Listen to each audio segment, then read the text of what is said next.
जय हिंद दोस्तों। उज्जवल परिवार फिर हाजिर भाई आप लोगों के बीच में अपनी क्लास लेकर के शुरू करते हैं आज की क्लास। लेते हैं पहला ही क्वेश्चन, बड़ा ही मस्त क्वेश्चन है भाई। जो पहला क्वेश्चन आप लोगों के बीच में बहुत शानदार क्वेश्चन है।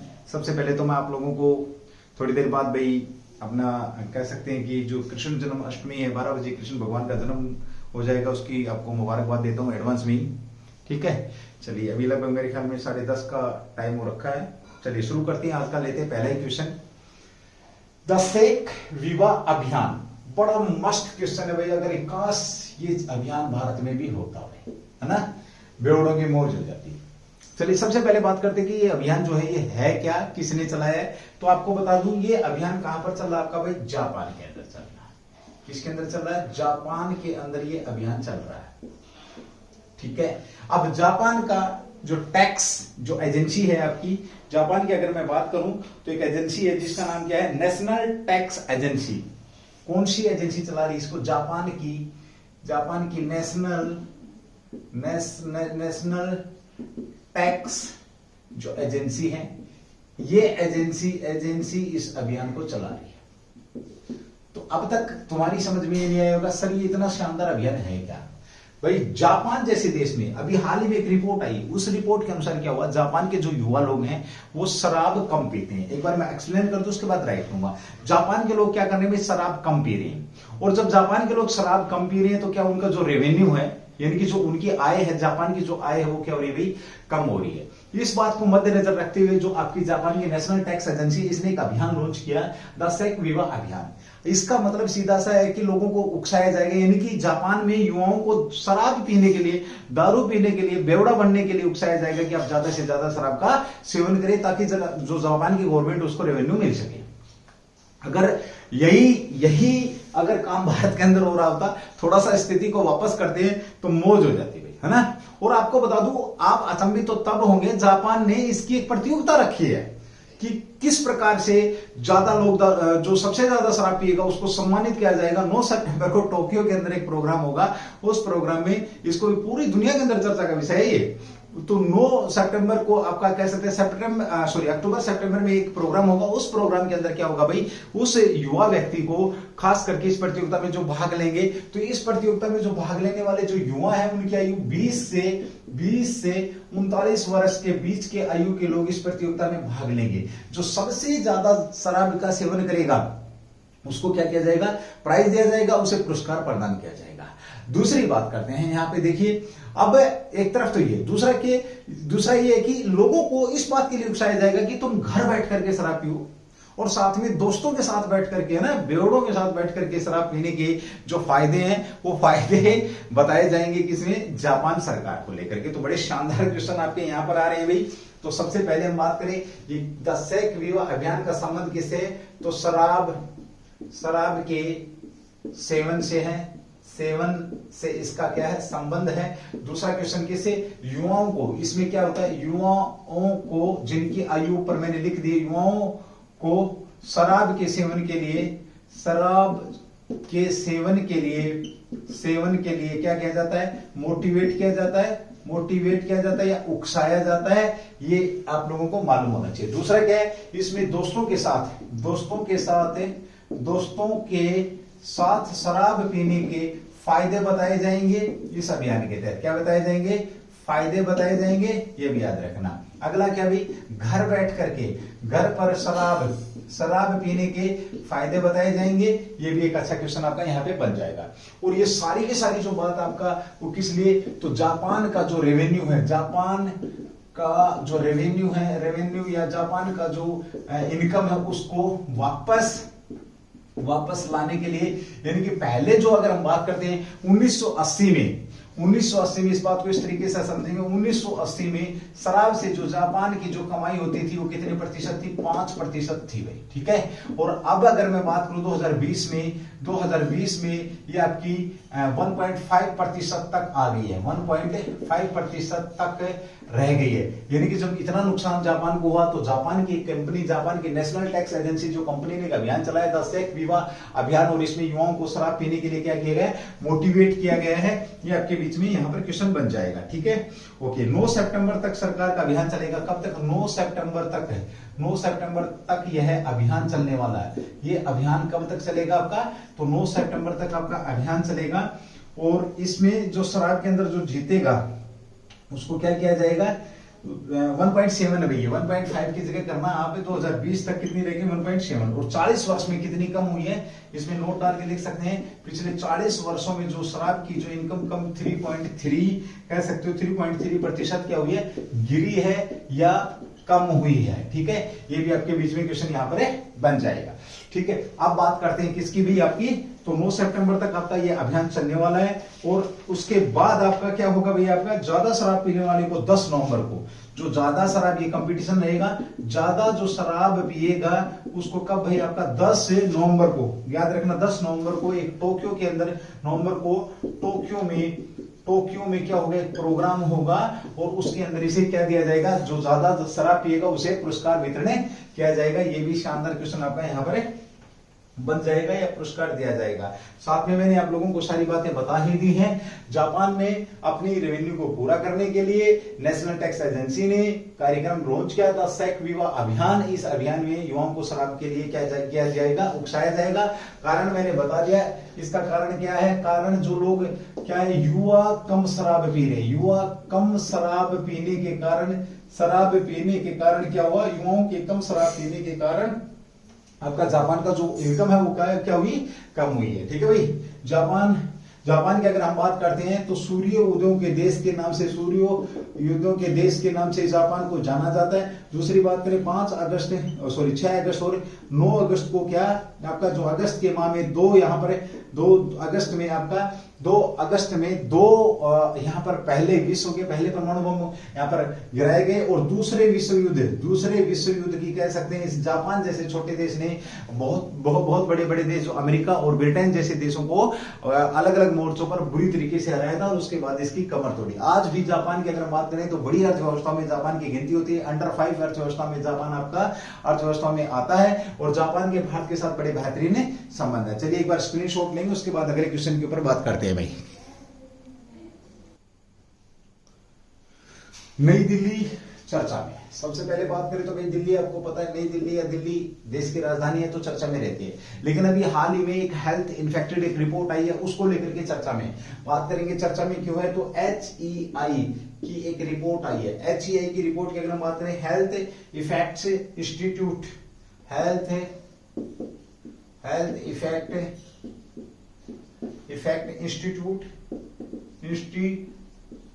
की एक रिपोर्ट आई है। इस रिपोर्ट के अनुसार इसने क्या किया? 7000 से ज्यादा शहरों पर जो हवा है उसमें आपका कह सकते हैं नाइट्रोजन का, साथ में आपका जो PM की बात कर रहा है यहाँ पर PM के लेवल का आकलन किया। और सबसे ज्यादा बड़े आबादी वाले शहरों में दिल्ली पहले नंबर पर है। नई दिल्ली किस पर है? पहले नंबर पर है। तो शानदार और इंपोर्टेंट क्वेश्चन, इसका ध्यान रखेंगे। सबसे पहले तो बात करें सबसे अधिक आबादी वाले शहरों में, सबसे जो अधिक आबादी वाले जो शहर है, अधिक आबादी वाले शहरों में PM 70 शहरों में क्या अभी आपका जो PM 2.5 जो 70 सबसे अधिक किसका? 2.5 70 जो है 70 सबसे अधिक है।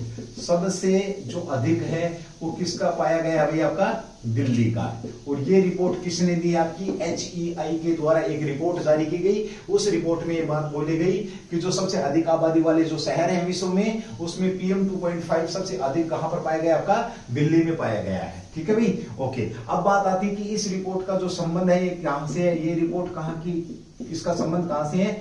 USA से। ये भी आप लोग ध्यान रखेंगे। Air quality and health in circuits, और रिपोर्ट का जो नाम है ये यहाँ पे लिखेंगे। रिपोर्ट कौन सी दी है इसने? रिपोर्ट की अगर हम बात करें तो air quality and health in cities. Report का नाम क्या है? एयर क्वालिटी एंड सिटीज, जो हेल्थ सिटीज रिपोर्ट जारी किसने करी है? हेल्थ इफेक्टेड इंस्टीट्यूट के द्वारा। रिपोर्ट, इसका संबंध कहां से है? यूएसए। यूएसए की HEI कहां की? यूएसए की है। Air quality health and cities, यानी कि जो हवा का, जो कह सकते हैं जो हवा है आपकी वो कितनी शुद्ध है, उस बात को लेकर के रिपोर्ट जारी की। और उसमें सबसे अधिक आबादी वाले देशों में हम बात करते हैं तो दिल्ली सबसे ऊपर है, यानी कि दिल्ली का जो जितना ज्यादा मान रहेगा, सबसे अधिक दिल्ली है, तो वो उतना ही ज्यादा क्या रहेगा आपका? खराब हवा रहेगी। तो दिल्ली की हवा सबसे ज्यादा खराब है। इसमें फाइन पार्टिकुलेट मैटर, क्या कहेंगे इसको? फाइन पार्टिकुलेट मैटर और प्लस में क्या भैया आपका? नाइट्रोजन ऑक्साइड, प्लस में NO2, नाइट्रोजन जो ऑक्साइड है या ऑक्साइड पर ध्यान केंद्रित किया गया। फाइन पार्टिकुलर मैटर पर, और उस आपका किस पर? इस पे आपका NO2 नाइट्रोजन ऑक्साइड पर ध्यान केंद्रित किया गया है, जो कि एयर के अंदर है। ठीक है, चलिए अब हम बात करते हैं कि कितने शहरों पर जो आपकी एयर जो क्वालिटी एंड हेल्थ जो सिटीज है, कितने शहरों पर? तो 7000 शहरों का सर्वेक्षण किया गया है, यानी कि कितने शहरों से आंकड़ा इकट्ठा किया है? 7000 शहरों से आंकड़ा इकट्ठा किया गया है। इस रिपोर्ट के अनुसार अगर हम बात करते हैं तो ये सबसे पहले तो क्या, ये वैश्विक स्वास्थ्य प्रभावों का विश्लेषण प्रदान करती है। ये रिपोर्ट क्या करती है आपकी? वैश्विक स्वास्थ्य प्रभावों का विश्लेषण करती है।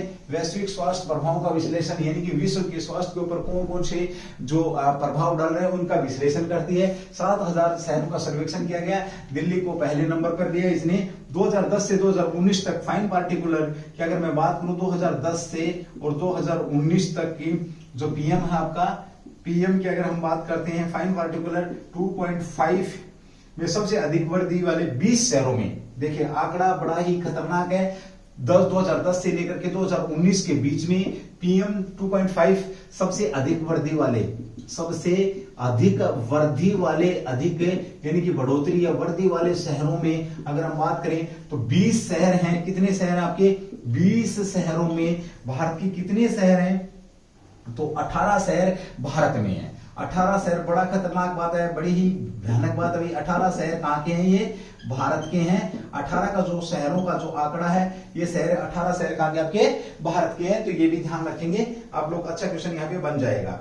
ठीक है, और सबसे ज्यादा आबादी में दिल्ली आपके कौन से नंबर पर है? पहले नंबर पर। एक बार क्वेश्चन अच्छा है, बेहतरीन है, इसके ऊपर रिवाइज कराऊंगा। देखिए नई दिल्ली चर्चा में है, तो HEI जो आपकी अमेरिका बेस्ड एक कह सकते हैं इंस्टीट्यूट है, इस इंस्टीट्यूट ने एक रिपोर्ट जारी करी, air quality and health cities की रिपोर्ट जारी करी, जिसमें सबसे अधिक आबादी वाले देशों में, आबादी वाले शहरों में दिल्ली को सबसे ऊपर रखा गया। फाइन पार्टिकुलर मैटर पर और आपका NO2 नाइट्रोजन ऑक्साइड के ऊपर PM 2.5 पर PM 2.5 और आपका NO2 पर क्या किया गया? विशेष गौर करी गई, और इसमें दिल्ली पहले नंबर पर है। अब इसने किया गया 7000 शहरों का सर्वेक्षण किया गया। वैश्विक स्वास्थ्य जो प्रभाव विश्लेषण है वो ये काम करती है। 2010 से 2019 के बीच में 20 ऐसे शहर है जो टॉप में, जिनकी PM 2.5 बढ़ोतरी हुई, तो उनमें से 18 शहर कहां पर? आपके दिल्ली के अंदर है। बहुत खतरनाक बात है, बहुत खराब हालत है। अब जब बात ये आ रही है आपकी, तो मैं कुछ क्वेश्चन एक बार आप स्क्रीनशॉट लें इसका भी, ठीक है, उसके बाद मैं थोड़ा सा कुछ बताने वाला हूं आपको। चलिए, हो गया आपका स्क्रीनशॉट है। आप देखिए एक बार आधा सा इतना ही बोर्ड मैं आपको साफ करूंगा, क्योंकि मैं यहाँ पर कुछ क्वेश्चन आपके अच्छे देना चाहता हूं। अब दिल्ली के अंदर अगर हम प्रदूषण की बात करते हैं तो आपने ओड इवन वगैरह भी सुना होगा, बहुत सारी चीजें, एयर प्यूरिफायर भी लगाई केजरीवाल सरकार ने, केंद्र सरकार ने बहुत कुछ किया, लेकिन काबू में आया नहीं। लास्ट में वो ठीकरा किसके सिर फोड़ रहे थे? अभी बोलते थे अक्टूबर नवंबर की अगर मैं बात करता हूं, अक्टूबर नवंबर में हवाएं बंद हो जाती हैं, ठीक है, तो क्या कहा गया कि भाई हरियाणा के अंदर और पंजाब के अंदर क्या होता है भाई, पराली जलाई जाती है। तो अब कौन सी पराली जलाई जा रही है भाई? पूरे महीने थोड़ी, पूरे वर्ष थोड़ी पराली जलती है, लेकिन चलो फिर भी। अब मोदी ने क्या किया है? मोदी ने इस बात को भी क्या, मोदी सरकार ने इस बात के लिए कई नियम निकाले। एक तो ये कि 10 वर्ष से ज्यादा पुरानी आपकी डीजल की गाड़ी नहीं चलेगी भाई, ठीक है। साथ में किसके ऊपर ध्यान ज्यादा दिया जा रहा है? आपके सीएनजी कह सकते हो, सीएनजी और आपका सौर ऊर्जा से चलने वाले व्हीकलों पर ध्यान ज्यादा दिया जा रहा है, ये भी ध्यान रखना। उसके बाद यहाँ पर बात करते हैं अभी हाल ही में हरियाणा की पराली के लिए, और कह सकते हैं और दूसरे राज्य से भी आ जाएगी भी, यहां पर कह सकते हैं पराली के लिए एक इथेनॉल जो आपका संयंत्र लगाया गया है। संयंत्र कहां पर लगाया गया है? आपका जो पेट्रोकेमिकल जो रिफाइनरी है, कहां पर पेट्रोकेमिकल रिफाइनरी, कहां पर, पानीपत के अंदर। यानी कि जो अब पानीपत के अंदर पेट्रोकेमिकल रिफाइनरी में एथेनॉल संयंत्र लगाया गया था, जिससे क्या कि जो पराली जलाई जाती थी, जिससे दिल्ली के अंदर प्रदूषण बढ़ता था, वो भी अब कम होगा। तो ये प्रदूषण के हालात है, क्योंकि एक तो व्हीकल बहुत ज्यादा है, दूसरे आसपास जो राज्य हैं वो पराली जलाते थे, ऐसा इनका मानना था। बट जो भी रहे, स्थिति आपके सामने है, बहुत खराब स्थिति है। सांस लेने लायक हवा वहां की, कहां की, दिल्ली की नहीं है। और पूरे विश्व में सबसे अधिक आबादी वाले शहरों में इसकी हालत को सबसे ज्यादा खराब बताया गया है। और 20 शहरों में से आप देख लो 2010 से 2019 के अंदर जहां का पीएम जो आपका 2.5 बढ़ा है, तो उसमें तो 18, देखिए आप अचंभित रहने वाले बता, 18 शहर कहां के, आपके भारत के है। चलिए एक बार स्क्रीनशॉट लेंगे, उसके बाद बढ़ते हैं अगले क्वेश्चन की तरफ। Vidyarath school on wheels, Vidyarath school on wheels जो आपका एक ये क्या है, एक जो कि आपकी चर्चा में विद्यारथ स्कूल ऑन व्हील्स की अगर हम बात करते हैं दोस्तों, तो बहुत बेहतरीन परियोजना है आपकी। ये क्या आपकी परियोजना है, परियोजना, ठीक है। अगर हम बात करते हैं इस परियोजना का संबंध, अगर जगह की बात करें तो कहां से है, असम से इसका संबंध है भाई, ठीक है। असम के सीएम साहब कौन है, हेमंत बिस्वा। सीएम साहब कौन आपके, हेमंत बिस्वा ने, हेमंत बिस्वा ने क्या किया है, बिस्वा द्वारा, हेमंत बिस्वा द्वारा इसका क्या किया गया भाई, इसका अभी हाल ही में क्या किया गया, लॉन्च किया गया है।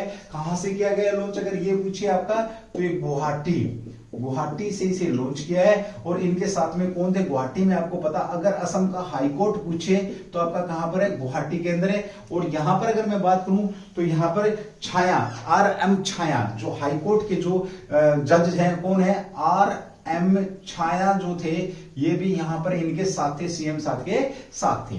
और इन्होंने इस परियोजना को लॉन्च किया।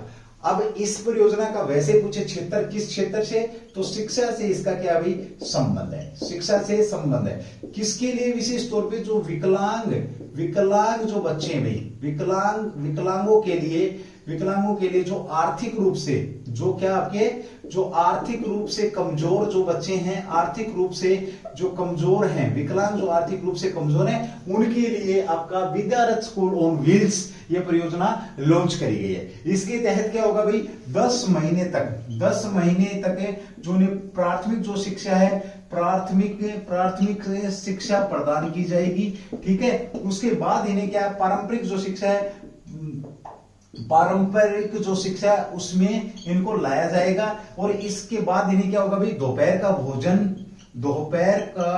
भोजन दिया जाएगा। साथ में हम क्या कर सकते हैं, हम कह सकते हैं दोपहर का भोजन है। और क्या होगा भाई, आपकी जो वर्दी है या ड्रेस है, स्कूल की वर्दी या जो ड्रेस है वो दी जाएगी, खाना दिया जाएगा, किताबें दी जाएंगी। तो सारी की सारी चीजें इसके अंदर दी जाएंगी। तो विद्यारथ स्कूल ऑन व्हील्स कहां की परियोजना, आपकी असम की परियोजना है। असम के जो हेमंत साहब हैं, उन्होंने क्या इसको लॉन्च किया गया। विकलांग जो आर्थिक रूप से जो कमजोर बच्चे हैं, उनके लिए ये क्या 10 महीने तक प्रारंभिक शिक्षा यहां पर दी जाएगी। प्राथमिक या प्रारंभिक शिक्षा, उसके बाद पारंपरिक शिक्षा दी जाएगी। मुफ्त भोजन, वर्दी, पाठ्य पुस्तक, मुफ्त भोजन, वर्दी और पुस्तक यहां पर इनके द्वारा दी जाएंगी भाई, ठीक है। चलिए, ये कहां था आपका, ये कहां पर लॉन्च की गई आपकी, तो ये असम के अंदर आपकी लॉन्च की गई है। असम की अगर हम बात करते हैं तो विशेष तौर पे ध्यान रखेंगे, असम के अंदर एक असम अकॉर्ड की स्थापना की गई थी। वहां के जो स्थानीय लोग हैं, आप लोगों से पूछे असम अकॉर्ड क्या था, असम अकॉर्ड का संबंध अगर हम बात करें, सबसे पहले तो ये इसको लागू किसने किया था, 1985 के अंदर इसकी स्थापना करी थी। किसने, राजीव गांधी द्वारा कह सकते हैं। और क्या था, जो यहाँ के जो लोकल लोग हैं, यानी कि असम के कौन लोग हैं, असम के कह सकते हैं मूल रूप से जो नागरिक हैं, उनकी काउंटिंग के लिए असम अकॉर्ड की कह सकते हो यहाँ पे स्थापना की गई थी। इन्होंने ऑब्जेक्शन किया था जब बांग्लादेश से बहुत सारे लोग इनके असम के अंदर यहाँ पर आए थे। असम की अगर हम बात करते तो अभी चारों तरफ पानी की मारामारी है, तो असम के अंदर बाढ़ आती है। कौन सी नदी लाती है, ब्रह्मपुत्र जो नदी है, ये असम के अंदर बाढ़ लाने के लिए क्या है, आपकी जिम्मेवार है। ये भी ध्यान यहाँ पर रखने वाला क्वेश्चन आपका बनता है भाई, ठीक है। चलिए एक बार, विद्यारथ स्कूल ऑन व्हील्स परियोजना शिक्षा से संबंध है, विकलांग बच्चों से संबंधित है। 10 महीने के लिए प्राथमिक या इनको जो आरंभिक शिक्षा वो प्रदान की जाएगी। उसके बाद इनको प्रारंभिक जो पारंपरिक शिक्षा उसके लिए स्कूल में बुलाया जाएगा। दोपहर तक क्या कर सकते हैं, दोपहर का भोजन, वर्दी, ड्रेस, पुस्तकें सारी की सारी यहाँ पर प्रोवाइड कराई जाएंगी। शिक्षा का एक बड़ा ही बेहतरीन यहाँ पर कदम उठाया गया, ध्यान रखेंगे भाई, ठीक है। चलिए लेते हैं अगले क्वेश्चन का।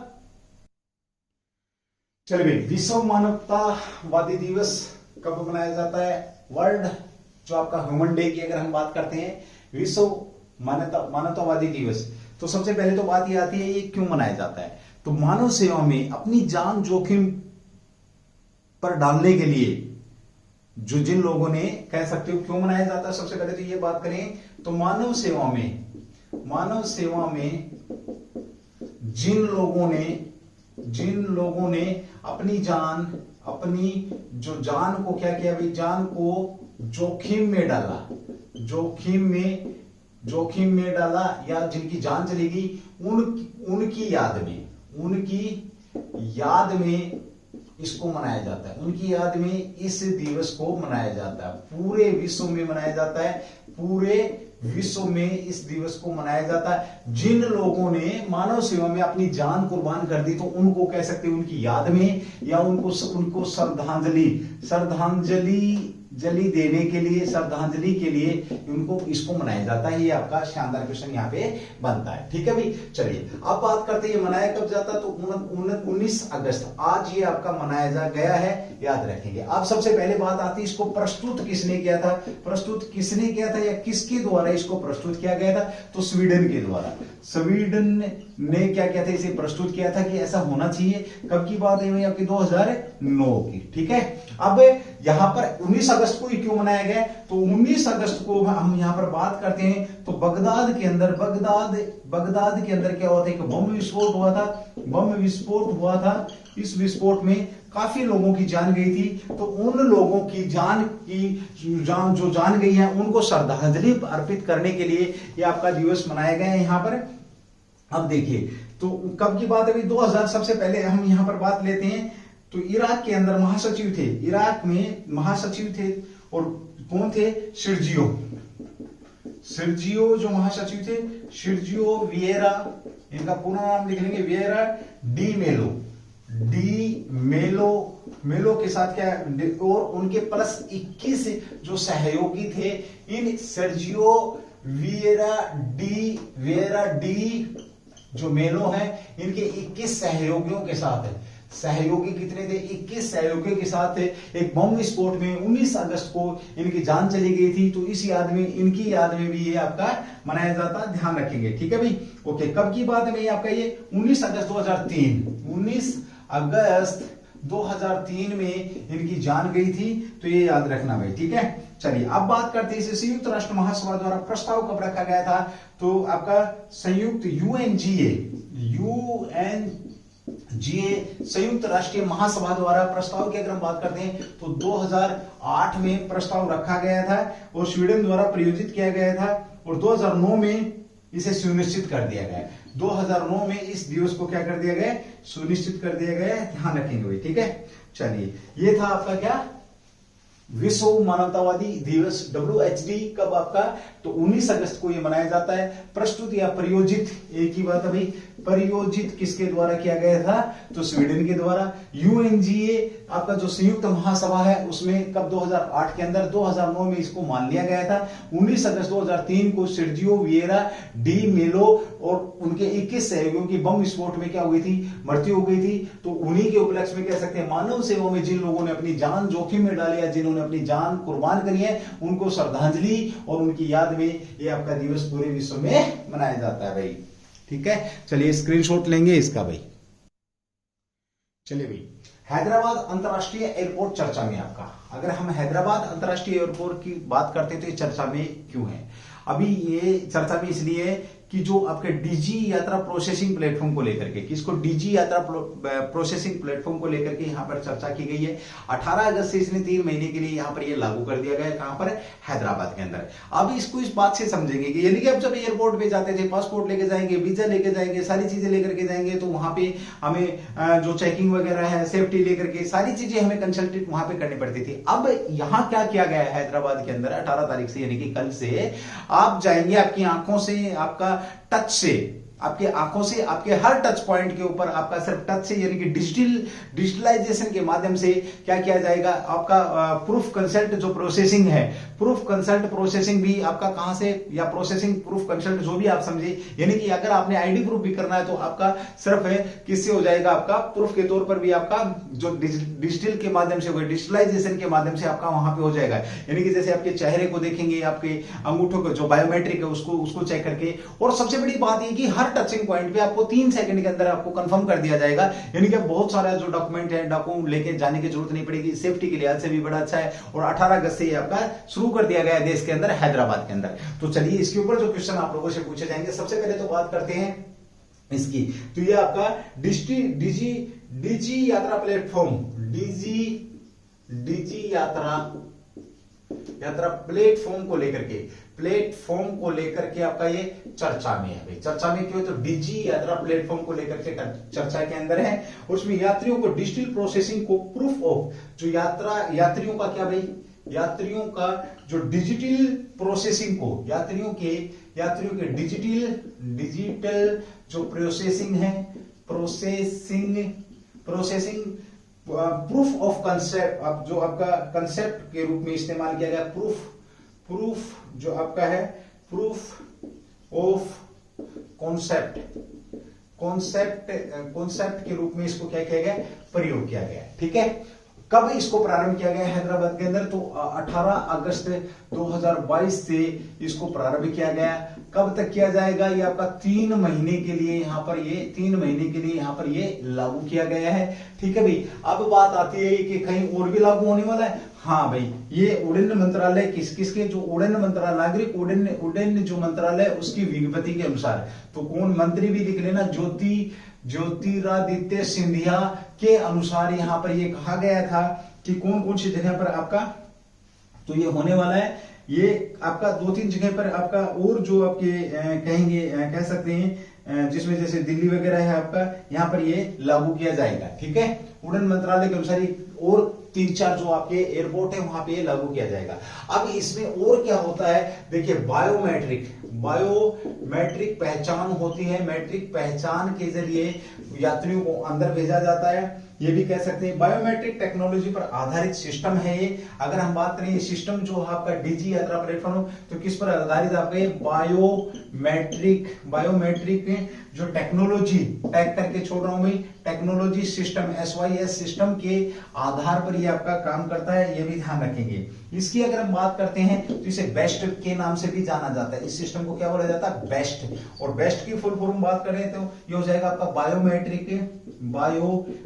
हो जाएगा इनबिल्ट सिमलेस बायोमेट्रिक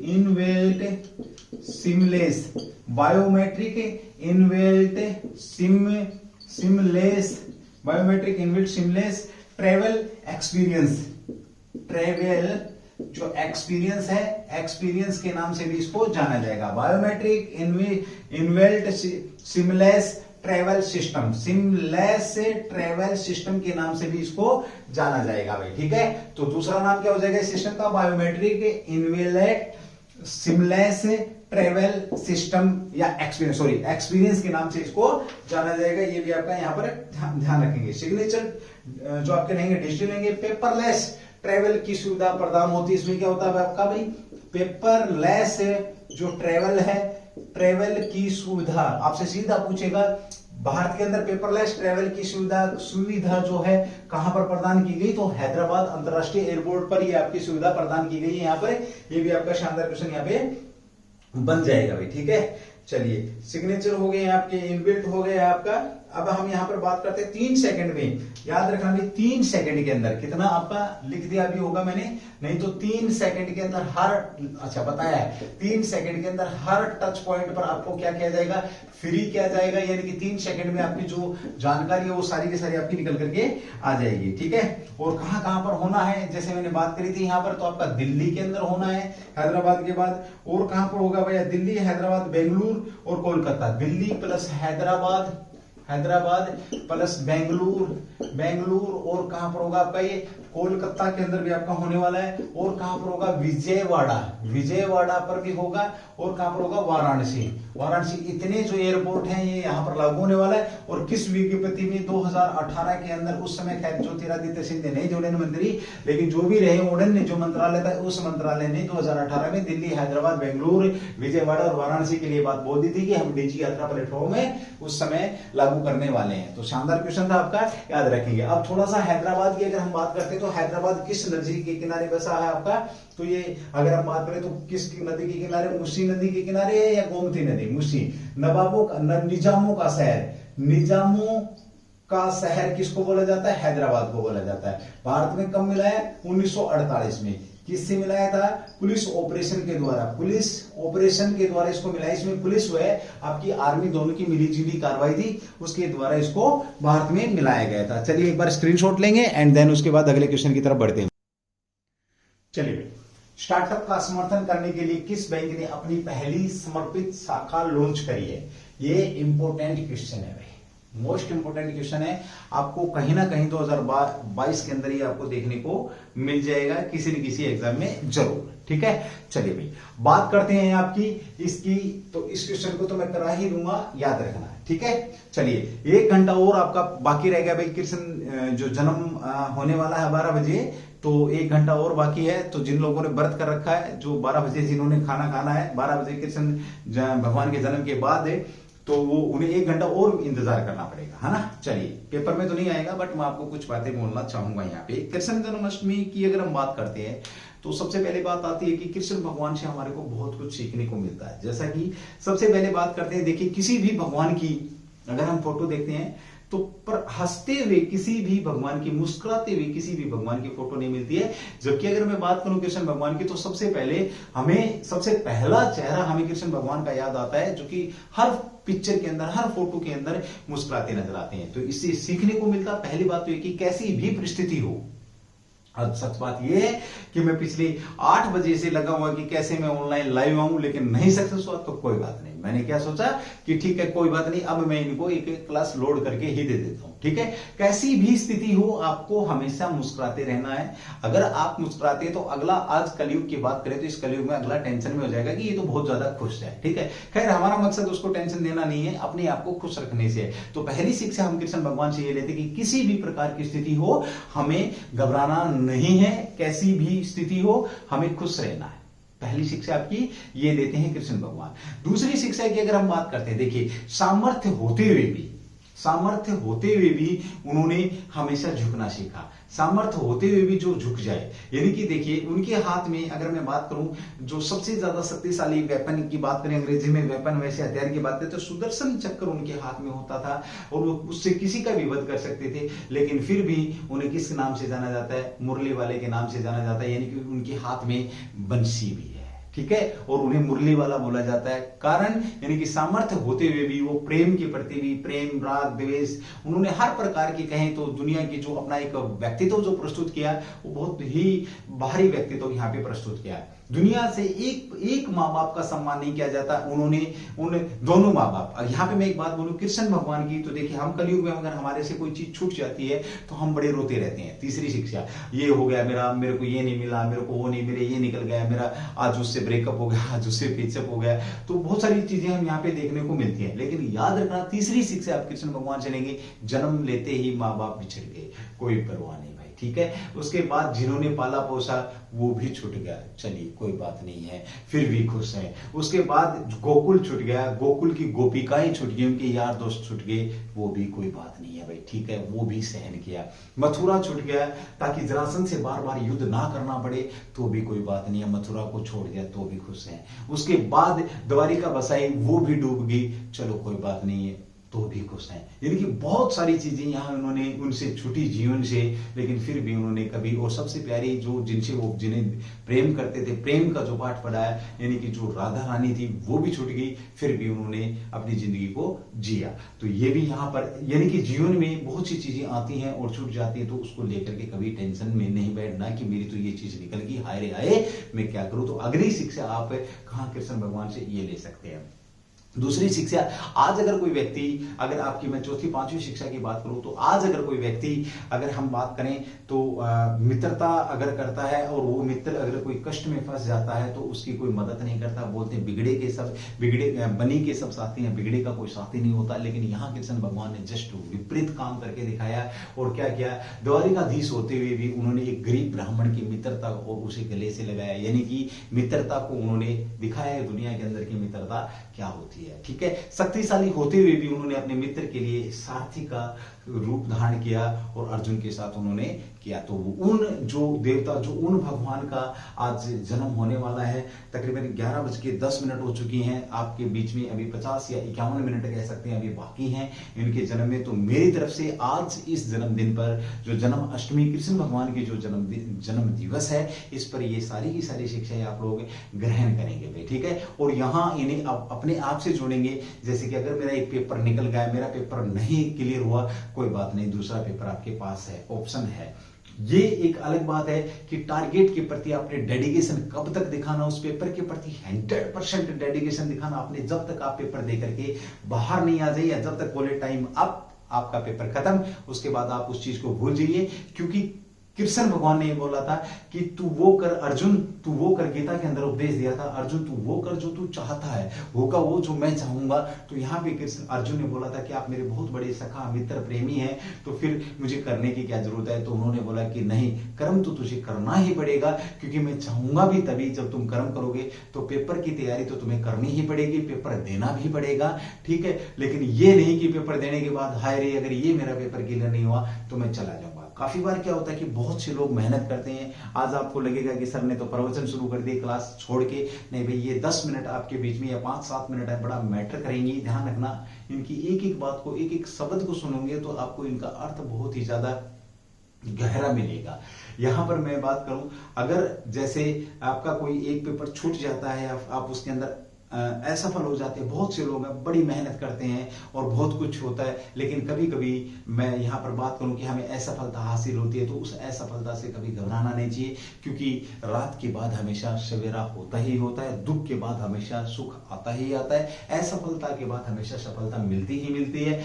और अगर कोशिश करोगे तो असफलता मिले चाहे सफलता मिले, सिखा के जरूर जाती है। असफलता आपको क्या कराएगी, अनुभव कराएगी, और सफलता तो सफलता है ही। तो असफलता भी अपने बीच में कुछ ना कुछ लेकर के आती है। जैसे हम बात करते हैं इम्पॉसिबल और पॉसिबल। पॉसिबल बोलता है कि पॉसिबल बोलता है संभव, ये संभव है, क्योंकि इम्पॉसिबल उससे भी ज्यादा बड़ा अर्थ आपके सामने लेकर के आता है कि हर टारगेट ये बोलता है इम्पॉसिबल, तो इसका मतलब ये कि मैं संभव हूं, यानी कि हर चीज संभव है। और मेरी एक टैग लाइन भी है, उज्जवल कोचिंग कैंपस की एक टैग लाइन आप सुनते रहते हैं, शायद बोर भी हो जाते हैं इस लाइन को सुनकर के, everything is possible in the world if you are feeling youth. अगर आप जवान हैं, कहां जवान शरीर से नहीं, जवान यहां से चाहिए, अगर आप हैं तो आप हर टारगेट को अचीव कर सकते हैं। तो चलिए, अभी जो आपके बीच में क्वेश्चन है, स्टार्टअप्स का समर्थन करने के लिए किस बैंक ने अपनी पहली समर्पित जो शाखा है उसको लॉन्च किया, किस शाखा को, किस बैंक ने। तो सबसे पहले बात करते हैं इस आंसर की, तो एसबीआई ने अपनी पहली शाखा स्टार्टअप को बढ़ावा देने के लिए, किसके लिए भाई, स्टार्टअप जो आपका है, स्टार्टअप आपको बढ़ावा देने के लिए या इसके लिए, स्टार्टअप के लिए पहली शाखा लॉन्च करी। कहां पर करी इन्होंने भाई, तो ये आपका बेंगलुरु के अंदर इसको क्या किया है, लॉन्च किया है। ठीक है, बेंगलुरु के अंदर लॉन्च किया है। यहाँ बड़े शानदार क्वेश्चन आप लोगों के बन जाएंगे। अब पूछिए आप लोगों से, बेंगलुरु के अंदर इसको लॉन्च किया गया, तो बेंगलुरु के कौन सी जगह पर भाई, कोरमंगला में, बेंगलुरु के कोरमंगला के अंदर इसको क्या किया गया है, इसकी स्थापना करी है। कोरमंगला के अंदर इसकी स्थापना करी है। ध्यान रखना, पहली स्टार्टअप के लिए ये यहां पे इन्होंने स्टार्टअप्स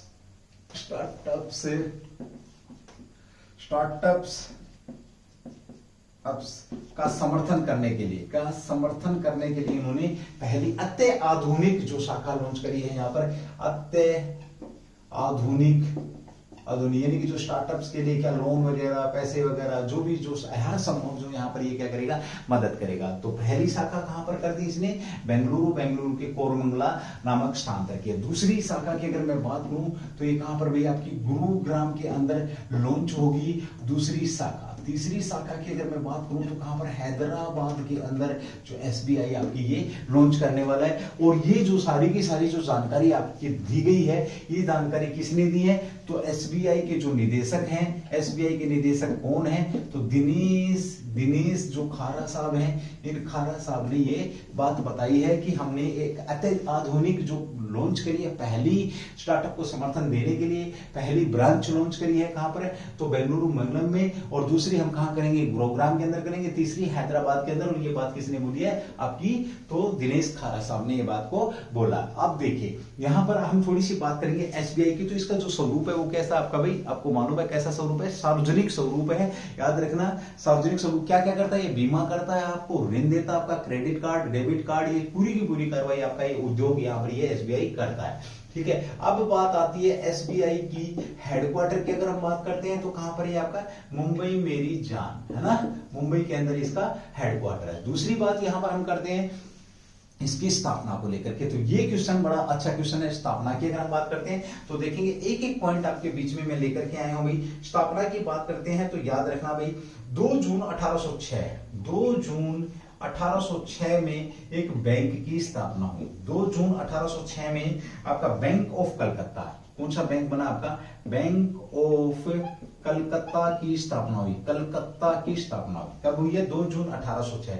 उसी की बात करते हैं 2 जनवरी, इसी का नाम क्या कर दिया गया, 2 जनवरी 1809 में इसका नाम बैंक ऑफ बंगाल रखा गया। क्या नाम रखा गया, बैंक ऑफ बंगाल। इसके बाद इस बैंक की स्थापना के बाद आपके 2 बैंकों की और स्थापना हुई। बैंक ऑफ बॉम्बे भाई, बैंक ऑफ बॉम्बे, आपका बॉम्बे की स्थापना एक, और दूसरा बैंक कौन सा, bank of Madras, bank of Madras भाई, मद्रास, इनकी स्थापना हुई। अब इन तीनों को मिलाकर के एक बैंक बनाया गया आपका, कब, इन तीनों को मिलाकर के 28 जनवरी 1921 में भाई आपका 28 जनवरी 1921 में क्या बनाया गया, बैंक ऑफ इंडिया या imperial bank of India, imperial bank of India के नाम से एक बैंक बनाया। कब आपका, तो ये 1921 में, 28 जनवरी 1921 में। ठीक है, अब इसी बैंक को आगे चल करके 1 जुलाई 1944 में एसबीआई इसका क्या किया गया, स्टेट ऑफ बैंक के नाम से इसको 1 जुलाई 1944 में एसबीआई या स्टेट बैंक ऑफ इंडिया का नाम दिया गया। ठीक है, ये आपका शानदार क्वेश्चन यहाँ पे बनता है। एक बार मैं रिवाइज कराऊंगा इस क्वेश्चन को, ध्यान रखेंगे। ठीक है, स्थापना को लेकर के यहीं से बात करूंगा। देखिए स्थापना की अगर हम बात करते हैं तो सबसे पहले एसबीआई का हेडक्वार्टर मुंबई के अंदर है। 2 जून 1806 को आपका एक बैंक की स्थापना की गई जिसे बैंक ऑफ कलकत्ता के नाम से जाना गया। 1809 में उसी बैंक का नाम रखा गया, बैंक ऑफ बंगाल के नाम से उसका नाम रखा गया। उसी दौरान 2 बैंक आपके, bank of Bombay, bank of Madras की स्थापना की गई। उसके बाद 28 जनवरी 1921 में इंपीरियल बैंक ऑफ इंडिया की स्थापना की गई, इन तीनों बैंकों को मिलाकर के। एंड देन आफ्टर आपका 1 जुलाई 1944 में एसबीआई की स्थापना यहां पर की गई है। इन्हीं दिनों आपके बीच में एक बैंक और स्थापित होता है। जब बैंकों की बात चल रही है जिसे तुम समझते हो RBI, reserve bank of India की बात करते हैं तो किस आयोग, तो यंग हिल्टन जो कमीशन है कब आपका 1926 से संबंध रखता है। इसकी सिफारिश पर 1935 में एक बैंक की स्थापना की जिसे आरबीआई कहा गया। 1 जनवरी 1944 में इसका क्या किया गया, राष्ट्रीयकरण किया गया, याद रखेंगे। और सबसे ज्यादा बैंकों का राष्ट्रीयकरण कब किया गया, 1965 के अंदर आपके 1965 में, कब 19 आपके 14 बैंकों का राष्ट्रीयकरण किया गया, ये भी ध्यान रखेंगे। बहुत बेहतरीन क्वेश्चन है भाई, शानदार क्वेश्चन है, अच्छा क्वेश्चन है, जितना हो सके उससे ज्यादा आप लोग यहाँ पर कह सकते हैं। ठीक है, प्यारा क्वेश्चन आप लोगों का, इंपोर्टेंट क्वेश्चन है, याद रखें क्योंकि बैंक से संबंधित है। चलिए दोस्तों, एक बार मेरी तरफ से दोबारा से आप लोगों को हैप्पी जन्माष्टमी, थैंक यू, जय हिंद, जय भारत, डू दी बेस्ट। फिर मिलेंगे इसी अंदाज में एक और नई क्लास लेकर के, एजोन 20 करंट जीके एजोन 20। चलिए कोई बात नहीं, अगर लाइव नहीं आ पाएंगे तब तक मैं आप लोगों के बीच में एक 2 टॉपिकों की क्लास भी स्टार्ट करने वाला हूं। थैंक यू, जय हिंद।